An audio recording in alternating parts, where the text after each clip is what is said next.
اعوذ باللہ من الشیطان اللعین الرجیم بسم اللہ الرحمن الرحیم اللہم صل علی محمد وآل محمد وعجل فرجہم۔ السلام علیکم ورحمۃ اللہ وبرکاتہ۔ آج حضرت ابو طالب علیہ السلام کا یوم شہادت 26 ربیع الاول کو کچھ مکاتیب فکر میں یہ درج ہے کہ وہ 26 ربیع الاول کو اس جہان فانی سے رخصت فرما گئے تھے، اور کچھ مکاتیب فکر یہ کہتے ہیں کہ وہ 7 رمضان المبارک کو اس جہان فانی سے تشریف لے گئے۔ بہت عظیم ہستی حضرت ابو طالب علیہ السلام، جنہوں نے حضور پاک حضرت محمد مصطفیٰ صلی اللہ علیہ وآلہ وسلم کی پرورش فرمائی، اور مولا علی علیہ السلام کی پرورش فرمائی۔ مولا علی علیہ السلام کے والد محترم اور حضور پاک صلی اللہ علیہ وآلہ وسلم کے چچا گرامی تھے۔ حضرت ابو طالب علیہ السلام نے حضرت عبد المطلب کی وفات کے بعد حضور حضرت محمد مصطفیٰ صلی اللہ علیہ وآلہ وسلم کی پرورش کا ذمہ اٹھایا، اور بہترین طریقے سے یہ ذمہ داری آپ نے انجام دی، اور اس حد تک کہ مولا علی علیہ السلام کی اتنی فکر نہیں فرماتے تھے اور اپنی آل اولاد کی اتنی فکر نہیں فرماتے تھے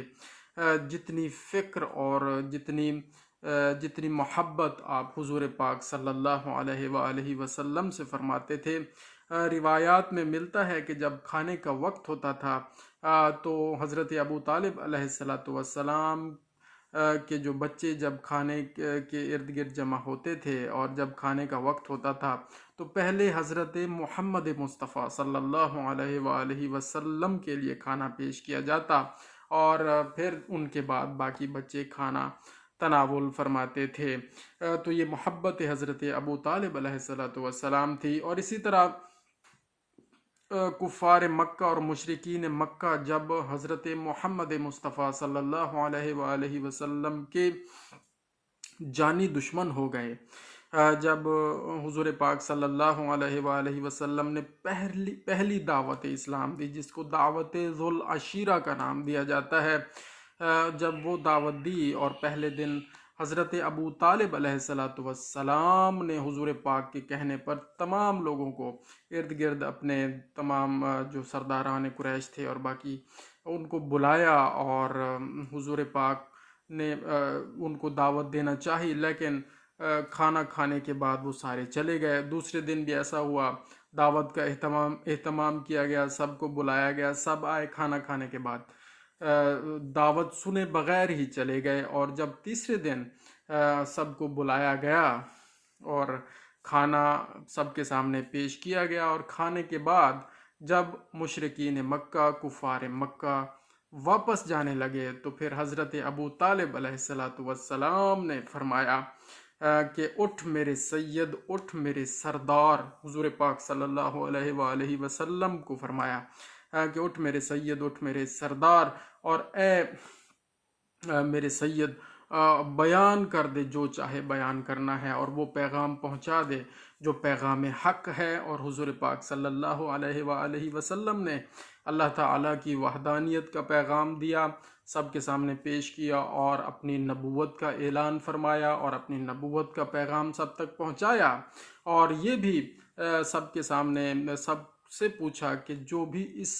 حق کار خیر میں میری مدد کرے گا وہ میرا وصی بھی ہوگا، اور وہ میرے بعد میرا جانشین بھی ہوگا، اور وہ ولی اللہ بھی ہوگا۔ تو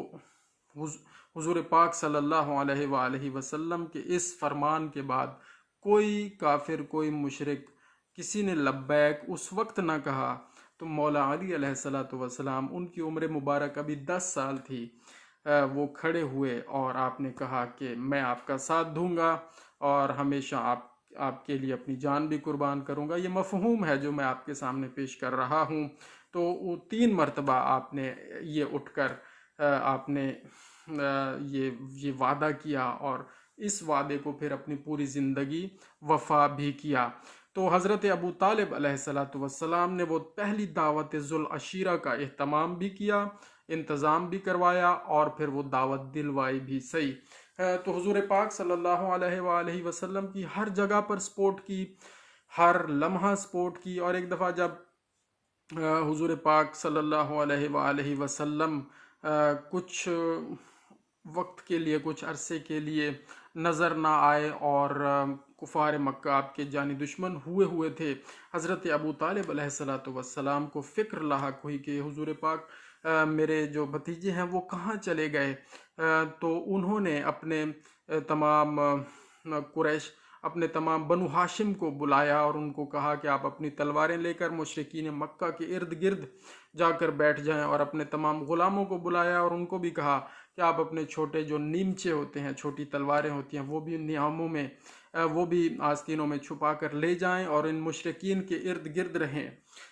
میں جا رہا ہوں ڈھونڈنے کے لیے حضرت محمد مصطفیٰ صلی اللہ علیہ وآلہ وسلم کو، اگر وہ مجھے مل جاتے ہیں تو ٹھیک ہے، اور اگر وہ مجھے نہیں ملتے تو ان سب مشرکوں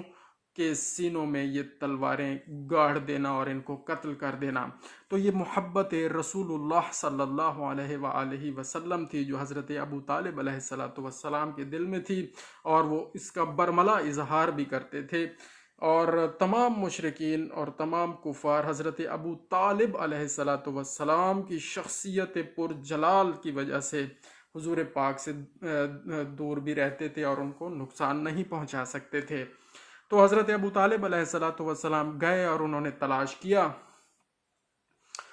پہاڑوں پر گئے اور وادیوں میں گئے اور تلاش کیا، اور ایک پہاڑ پر حضور پاک صلی اللہ علیہ وآلہ وسلم نماز پڑھ رہے تھے، اور ان کے پیچھے مولا علی علیہ الصلوۃ والسلام، ابھی وہ چھوٹے بچے ہی تھے لیکن ان کے پیچھے وہ نماز پڑھ رہے تھے۔ تو حضرت ابو طالب علیہ الصلوۃ والسلام کے ساتھ دو اور ان کے ساتھی بھی تھے، تو انہوں نے مولا علی علیہ الصلوۃ والسلام سے پوچھا کہ آپ کیا کر رہے تھے، کیونکہ وہ چھوٹے بچے تھے اس وقت۔ تو مولا علی علیہ الصلوۃ والسلام نے فرمایا کہ میں وہی کر رہا تھا جو میرا رسول کر رہا تھا۔ اسی وقت رسول اللہ صلی اللہ علیہ وآلہ وسلم کو رسول مانا اور اعلان کیا۔ تو پھر انہوں نے پوچھا کہ آپ کے رسول کیا کر رہے تھے، تو آپ نے فرمایا وہ اللہ تعالیٰ کی نماز پڑھ رہے تھے۔ تو پھر ان دو ساتھیوں نے پوچھا کہ وہ جو نماز آپ کے رسول، اللہ کے رسول پڑھ رہے تھے اور آپ اس کے پیچھے پڑھ رہے تھے، تو کیا آپ نے اس کی اجازت طلب کی تھی اپنے والد حضرت ابو طالب سے؟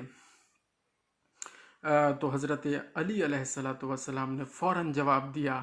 کہ کیا اللہ تعالیٰ نے مجھے پیدا کرنے کے لیے پہلے میرے والد محترم حضرت ابو طالب سے پوچھا تھا؟ جب اللہ تعالیٰ نے یہ نہیں پوچھا مجھے پیدا کرنے کے لیے حضرت ابو طالب سے، میرے والد گرامی سے، تو پھر تو وہ لائق عبادت ہے،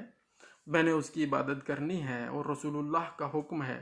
تو اس میں پوچھنے کی ضرورت نہیں ہے کیونکہ وہ لائق عبادت ہے، وہ معبود برحق ہے۔ تو یہ سن کر حضرت ابو طالب علیہ الصلوۃ والسلام مسکرائے اور خوش ہوئے اور فرمایا کہ یہ ابو طالب کا بیٹا ہے، ابو طالب کا بیٹا ہے۔ تو پھر حضور پاک صلی اللہ علیہ وآلہ وسلم کو لے کر اور مولا علی علیہ الصلوۃ والسلام کو لے کر وہ آئے۔ یہاں نوٹ کرنے والی بات یہ ہے دوستو کہ مولا علی علیہ الصلوۃ والسلام بھی تو گم ہوئے تھے اور نظر نہیں آ رہے تھے حضرت ابو طالب کو کچھ عرصے سے اور کچھ وقت کے لیے، لیکن وہ ڈھونڈنے کے لیے صرف حضور پاک صلی اللہ علیہ وآلہ وسلم کو ڈھونڈنے کے لیے تشریف لے گئے اور ان کے لیے پریشان ہوئے، مولا علی علیہ الصلوۃ والسلام کے لیے پریشان نہیں ہوئے۔ یہ محبت حضرت ابو طالب ہے اور یہ عشق حضرت ابو طالب ہے جو حضور پاک صلی اللہ علیہ وآلہ وسلم سے آپ نے ہر موقع پر دکھایا۔ تقریباً 42 سال کا عرصہ ہے دوستو جو حضرت ابو طالب علیہ الصلوۃ والسلام نے حضور پاک صلی اللہ علیہ وآلہ وسلم کی حفاظت بھی فرمائی، پرورش بھی فرمایا اور ان کے ساتھ رہے اور ان کے ہر دین حق کو پہنچانے میں آپ نے بھرپور ساتھ دیا، اور نبوت کا اعلان حضور پاک نے 40 سال کی عمر مبارک میں کیا، حالانکہ وہ شروع سے ہی نبی تھے اور حضرت آدم علیہ الصلوۃ والسلام ابھی مٹی اور ہوا اور مٹی کے بیچ میں تھے تو اس سے پہلے بھی حضور پاک نبی تھے، اور جب اس دنیا میں تشریف لائے تو آپ نبی ہی تشریف لائے، آپ نبی ہی تشریف لائے، آپ سید الانبیاء ہیں، لیکن اعلان آپ نے 40 سال کی عمر مبارک میں اعلان کیا نبوت کا۔ تو حضرت ابو طالب علیہ السلام اس نبوت کے اعلان کے تقریباً 10 سال بعد اس دنیا سے تشریف لے گئے، اور اس سال حضرت بی بی خدیجہ سلام اللہ علیہا بھی اس دنیا سے تشریف لے گئیں، اور ان دونوں ہستیوں کا غم اور دکھ حضور پاک صلی اللہ علیہ وآلہ وسلم کو اتنا ہوا کہ آپ بہت زیادہ غمگین رہتے تھے اور روتے رہتے تھے، اور اس پورے سال کو آپ نے عام الحزن کا سال یعنی غم کا سال قرار دیا، اور اس میں حضرت ابو طالب علیہ السلام اور بی بی خدیجہ سلام اللہ علیہا کا ذکر خیر فرماتے رہتے تھے، اور ان کی وفاؤں کو اور ان کی محبتوں کو یاد کرتے رہتے تھے۔ تو دوستو 26 ربیع الاول کو اگر وفات یا شہادت یا 7 رمضان المبارک کو مانی جائے، تواریخ میں فرق ہو سکتا ہے، لیکن ذکر حضرت ابو طالب علیہ السلام کرنا ہمارے ایمان کا حصہ ہے، یہ بہت ضروری ہے۔ جنہوں نے حضور پاک صلی اللہ علیہ وآلہ وسلم پر اپنی جان نچھاور کی اور ہر مشکل کو فیس کیا، ہر مشکل میں حضور پاک کا ساتھ دیا، اور پھر آپ کے بیٹے حضرت امام علی علیہ السلام نے بھی وہ حق ادا کیا، ہر جنگ میں ساتھ رہے اور ہر جنگ میں فتح بھی حاصل کی، اور سپہ سالار بھی رہے، اور دین اسلام کا جھنڈا اور علم ہمیشہ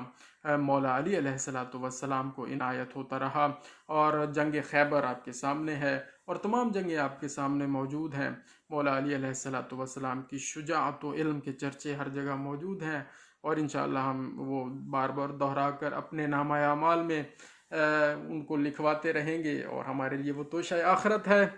تو حضرت ابو طالب علیہ السلام کی شان اور عظمت بیان کرنا ہر مومن مسلمان پر واجب ہے، اور یہ محبت کا تقاضا ہے۔ اگر ہم ایسا کریں گے تو یقیناً حضور پاک صلی اللہ علیہ وآلہ وسلم کی خوشنودی حاصل ہوگی، اور مولا علی علیہ السلام کی خوشنودی حاصل ہوگی، اور تمام ائمہ اطہار اور 14 معصومین کی خوشنودی حاصل ہوگی، اور جن سے یہ 14 معصومین راضی ہو گئے اللہ تعالی یقیناً ان سے راضی ہو جاتے ہیں۔ جزاک اللہ خیرا، اللہم صلی علی محمد و آل محمد وعجل فرجہم۔